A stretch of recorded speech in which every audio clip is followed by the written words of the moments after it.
আমরা এই রাজ্যে বারবার একটা কথা শুনি, ডায়মন্ড মডেল।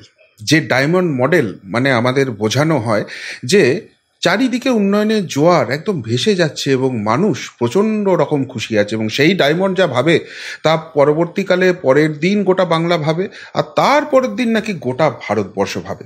সত্যিই যদি এই ধরনের ডায়মন্ড মডেল আমরা পাই, তার থেকে তো সুখের কিছু হয় না। কিন্তু সত্যিই ডায়মন্ড মডেল মানে উন্নয়নের জোয়ার, নাকি উন্নয়ন বাহিনীর জোয়ার? আজকে ডায়মন্ড মডেল নিয়ে একটা বিস্ফোরক এপিসোড আপনাদের সামনে নিয়ে আসবো। আর সেই এপিসোডে আমি একা নেই, আছেন সেই ডায়মন্ড হারবারেরই একজন বাসিন্দা।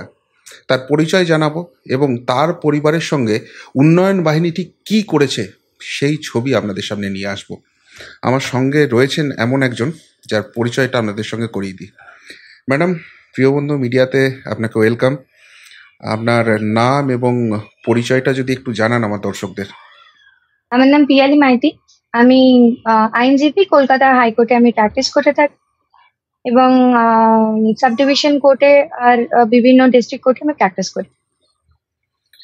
আচ্ছা ম্যাডাম, আজকে আপনার সঙ্গে যে কারণে কথা বলছি, আমার কাছে একটা ইনফরমেশন আছে। সেটা হচ্ছে যে আপনি ডায়মন্ড হারবারের, আপনি বা আপনার পরিবার ডায়মন্ড হারবারের বাসিন্দা, এবং আপনার পরিবারের সঙ্গে একটা ভয়ঙ্কর ঘটনা ঘটে গেছে। আপনার মায়ের প্রাণ নৃশংসভাবে চলে গেছে। জানি এটা খুবই একটা পীড়াদায়ক, আপনার পক্ষে পুরো জিনিসটা আবার রিক্যাপচুলেট করা। কিন্তু আমার দর্শক বন্ধুদের যদি একটু বলেন পুরো ঘটনাটা কি ঘটেছিল, আপনার মায়ের সঙ্গে ঠিক কি এক্স্যাক্টলি হয়েছিল।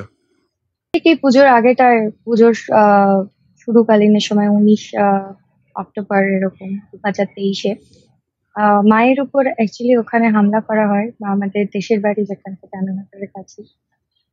তো ওখানটায় এই শাসক দলের দুষ্কৃতীরাই এসে বাড়ির মধ্যে থেকে বের করে এনে আমার বাবাকে ফার্স্ট মারতে থাকে, তারপরে মাকে মারতে থাকে। মা যখন বাবাকে ছাড়াতে আসতে চায় তখন নৃশংসভাবে মারা হয়, এবং মারতে মারতে এরকম পর্যায়ে করে দেওয়া হয় যে তার নাড়ি ভুঁড়ি ছিঁড়ে গিয়েছে। তার পোস্টমর্টম রিপোর্ট এরকমই বেড়েছে, নাড়ি ভুঁড়ি ছিঁড়ে গেছে, 5 নম্বর থেকে 10 নম্বর রিবস ভাঙা, ইন্টেস্টাইন ছিঁড়ে গেছে, 2টো কিডনি ড্যামেজ, মাথার হেমাটোমা হ্যামারেজ হয়ে গেছে। ওনার হার্ট ইজ হেলদি, ওনার হার্টে কোনো সমস্যা নেই, হার্ট ইজ হেলদি।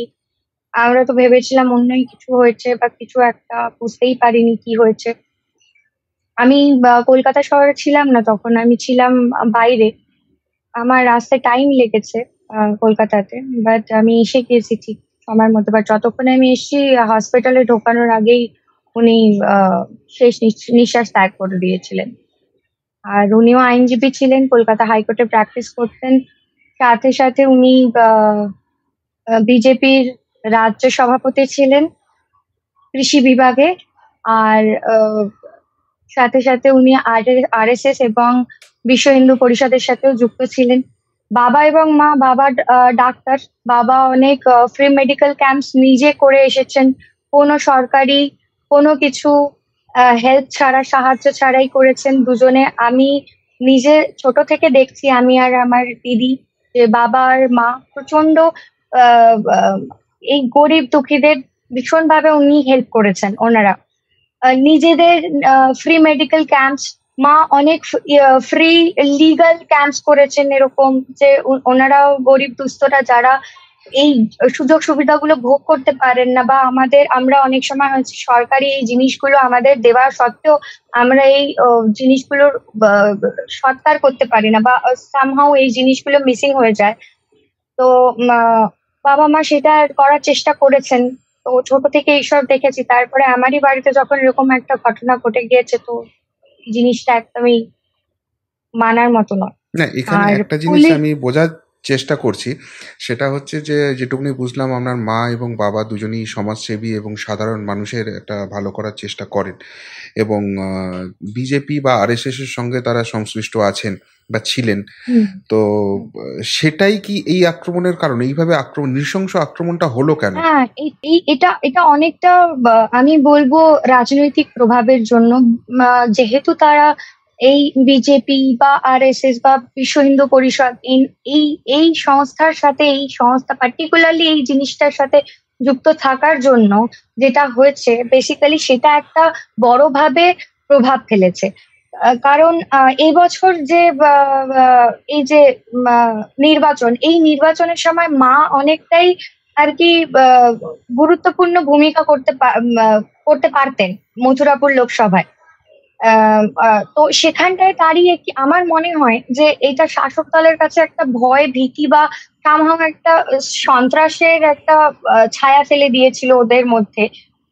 কারণ 2023-এ যে রামনবমী হয়েছে সেখানটায় যেভাবে মা বাবা সবাই মিলে একটা উদ্যোগ নিয়ে, যেখানটায় 3-4 বছর কুলপি মতো থানার এলাকায় কোনো রামনবমীর কোনো রেকর্ড ছিল না, সেখানটায় দাঁড়িয়ে থেকে ওনারা যেভাবে লিড করেছেন, তো আমার মনে হয় অনেকভাবেই এটা একটা প্রভাব রয়েছে। মানে ঘটনাটা যেটা বলছেন যে 19 অক্টোবর 2023-এর ঘটনা ঘটেছে। আচ্ছা, এইটা নিয়ে আপনারা পরবর্তীকালে কি পদক্ষেপ নিয়েছেন বা প্রশাসনের ভূমিকা এখানে ঠিক কিরকম ছিল সেই সময়? প্রশাসনের ভূমিকাটা এরকমই ছিল। তারা মামলাই শুরু করে 308 দিয়ে, which is attempt to cultivate homicide. তো আমি একটা মানুষকে খুন করতে আসছি, মামলা শুরু করব 307 দিয়ে, 308 দিয়ে হয় কি? মানে প্রশাসনের ভূমিকা প্রশাসন বা এরকমই ছিল। পুলিশ চাইছে যারা করেছে তারা অপরাধীরা গার্ড থাকুক। ইভেন এখনো 6 জন গার্ডই রয়েছেন, 6 জন এখনো অ্যান্টিসিপেটরি বেল চেয়ে গেছে লাস্ট 22-3-2024 পর্যন্ত ডিস্ট্রিক্ট জাজ আলিপুরে, যেখানটায় অ্যান্টিসিপেটরি বেল আমাদের দাঁড়িয়ে থেকে রিজেক্ট করতে হয়েছে। সাথে সাথে হাইকোর্টে এই মামলাটার চলছে, নিরীক্ষণে চলছে। হাইকোর্ট এইটাকে নিয়ে চলেছেন প্রত্যেকটা মুহূর্তে কি চলছে না চলছে, লোয়ার কোর্টে স্কুটিনি হাইকোর্টই করছে। আমাদের সাথে সাথে কিছু সিনিয়র অ্যাডভোকেটস রয়েছেন যারা আমাদের অনেক হেল্প করছেন, কিছু নামি দামি সিনিয়র অ্যাডভোকেটস যারা মাকে চিনতেন বা ভালোবাসতেন, আমাদের আলাদাভাবে গাইড করছেন। এইটুকুই সাহায্য পাচ্ছি, বাকি তো প্রশাসনের কোনো সাহায্য পাচ্ছি না। আমি বোধহয় যদি নিজে আইনজীবী না হতাম তাহলে হয়তো আমার মনে হয় না আমি মায়ের যে এত বড় মায়ের সাথে আর আমাদের সাথে এত বড় যে অন্যায় অপরাধ ঘটে গেছে সেটা আমি কোনোভাবেই আমরা করতে পারতাম। আচ্ছা, এখানে একটা কথা বলছি, আপনি যেটা রামনবমীর কথা বললেন সেই প্রসঙ্গে আমার হঠাৎ মনে পড়লো জিনিসটা। আমরা দেখলাম যে গত বছর যে রামনবমী হয়েছে সেখানে কিন্তু পশ্চিমবঙ্গের বিভিন্ন জায়গায়, সেটা ডালখোলা হোক, সেটা হাওড়া হোক, সেটা শ্রীরামপুর হোক, বহু জায়গায় কিন্তু এমন অপ্রীতিকর ঘটনা ঘটেছে যেটা হাইকোর্ট মনে করছে যে এনআইএ তদন্তের দরকার হয়ে পড়েছে, এবং সেখানে কিন্তু এনআইএ তদন্তের প্রসেস শুরু হয়ে গেছে। তো এখানেও আপনি যেহেতু রামনবমীর কথা বললেন, আপনারা কি হাইকোর্টে এই ধরনের কোনো আবেদন করছেন না, বা আপনাদের মনে হচ্ছে না যে এখানেও এনআইএ তদন্ত হওয়া দরকার? একদমই একদমই হওয়া দরকার, একদমই দরকার। কিন্তু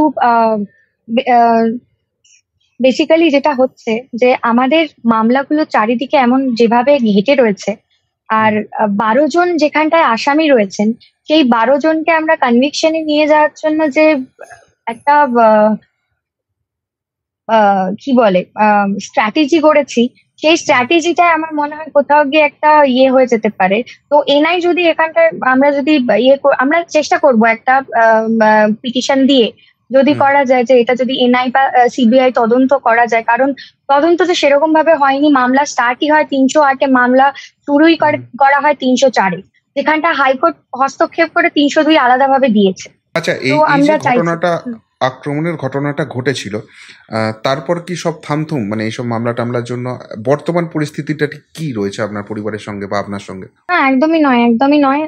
17 মার্চে বাবার ওপর একবার হামলা হয়। আমরা ঠিক আমাদের আবাসন থেকে বেরোই, আর তারপরেই 2টো বাইকধারী দুষ্কৃতী এসে বাবার ওপর লাঠি দিয়ে মারে এবং বাবার মাথায় 2টো ইঞ্জুরিও হয়, আর যেটার জন্য স্টিচও পড়ে ওনার মাথায় 2টো।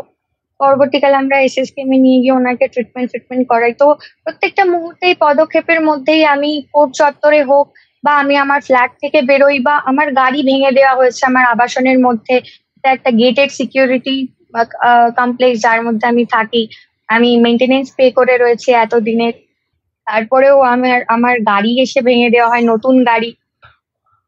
তো এটা তো শাসকদল ছাড়া আমার মনে হয় না অন্য কেউ এসে, ইন্ডিভিজুয়াল কোনো পার্সন এসে আমাকে করে যাবে না। খুঁজে বার করা আমি কোথায় আছি, আইডেন্টিফাই করা আমি কোথায় আছি, সেখানটায় ডেফিনেটলি সেই মানুষজনই যারা আমার আশেপাশে রয়েছে, আমার লোকাল থানা, আমার আশেপাশের যে পার্টি পলিটিক্স যে এগুলো রয়েছে, সবাই আমাকে দেখতে পাচ্ছে, আর প্রত্যক্ষ বা পরোক্ষভাবে আমাকে আইডেন্টিফাই করে রেখেছে যে আমি প্রত্যেকটা মুহূর্ত আমার কোথায় পড়ছে। আমি কোর্টে যাচ্ছি, হাইকোর্টে, বা আমি আলিপুর কোর্টে যাচ্ছি, বা আমি ডায়মন্ড হারবার কোর্টে যাচ্ছি, আমার প্রত্যেকটা মুহূর্ত ফলো করা হচ্ছে আমাকে।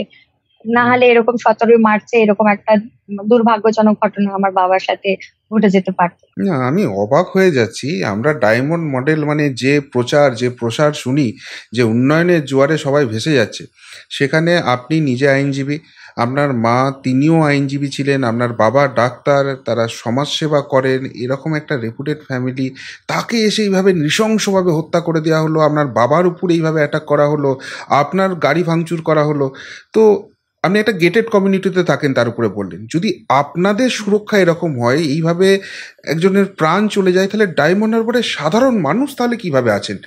আমি শুধু সেইটা একটু বোঝার চেষ্টা করছি। হ্যাঁ, একদমই। মানে আমার তো নিজেরও মনে হয়, আমার এটা পার্সোনাল ওপিনিয়ন, ইভেন যে যে আমাদের মতো মানুষ, ইভেন আমার মা যেখানটায় আইনজীবী ছিলেন, সেখানটা দাঁড়িয়ে ওনার যখন সুরক্ষার এরকম অবস্থা হয়েছে, আমি আমার ভাবলেও মানে শিউরে ওঠে যে সাধারণ মানুষের সাথে তাহলে কিরকম হচ্ছে।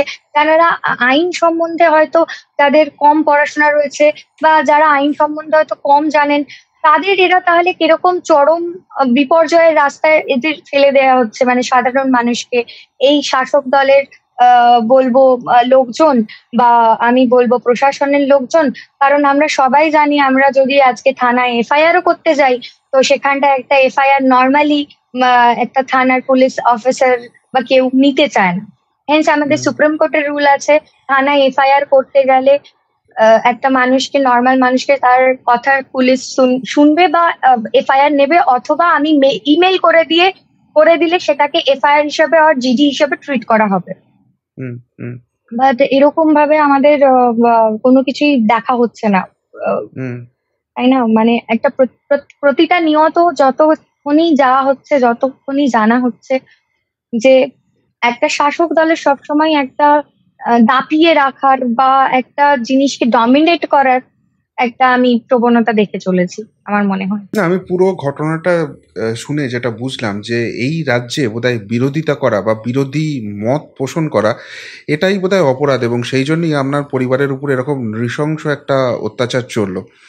তো এই জায়গা থেকে আপনি বাংলার মানুষকে, একজন আইনজীবী হিসেবেই হোক বা এরকম একজন নির্যাতিতার কন্যা হিসেবেই হোক, ঠিক কি বার্তা দেবেন?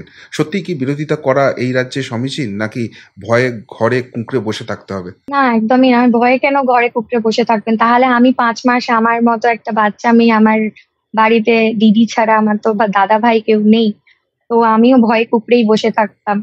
তো হুম। আমার মনে হয় না ভয়ে কুঁকড়ে বসে থাকাটা খুব বেশি বুদ্ধিমানের কাজ হবে, কারণ আমার মা সবসময় আমাদের শিখিয়েছেন যে অন্যায়ের প্রতি বিরোধ করতেই হবে, অ্যান্ড প্রতিরোধ করতেই হবে, সেখানটায় দাঁড়িয়ে ঘুরে তাকাতেই হবে। কখনো ভয়ে ঘরের মধ্যে ঢুকে বসে থাকাটা সমীচীন নয়। তো আমার মনে হয় বাংলার মানুষকে এই জিনিসটা বিরোধ করা উচিত, এবং আমার মনে হয় আসন্ন নির্বাচনে বাংলার মানুষ ভেবেচিন্তে তার ভোটটি দেবেন। কারণ আমার মনে হয় যেখানটায় আমি একজন আইনজীবী হয়ে, আমার মা একজন আইনজীবী হয়ে সুরক্ষিত নন, আমার মনে হয় সাধারণ মানুষের প্রাণও খুব বেশি একটা সুরক্ষিত নয়। পিয়ালি দেবী, আপনাকে অসংখ্য ধন্যবাদ আমাদের এই পুরো ঘটনাটা জানানোর জন্য। একটাই কথা বলবো, খুব সাবধানে থাকবেন, আপনার বাবাকে সাবধানে রাখবেন, এবং আশা করব, এখনো তো আমাদের বিচার ব্যবস্থা, বিশেষ করে কলকাতা হাইকোর্ট আছে বলে বোধহয় আমরা, আমাদের বিরোধী কণ্ঠস্বর এখনো বেঁচে আছে। তো সেই বিচার ব্যবস্থার উপর আমাদের পূর্ণ আস্থা আছে, এবং আপনার মাকে হয়তো আর ফিরিয়ে আনা যাবে না, কিন্তু যে অন্যায়টা, যে অত্যাচারটা হয়েছে, সেই অপরাধীরা দৃষ্টান্তমূলক শাস্তি পাবে, এবং এই বাংলায় এই ঘটনা ঘটাবার কেউ বোধহয় কোনো সাহস পাবে না। সাবধানে থাকবেন, আর কি বলবো। একদম। ওকে, নমস্কার। নমস্কার।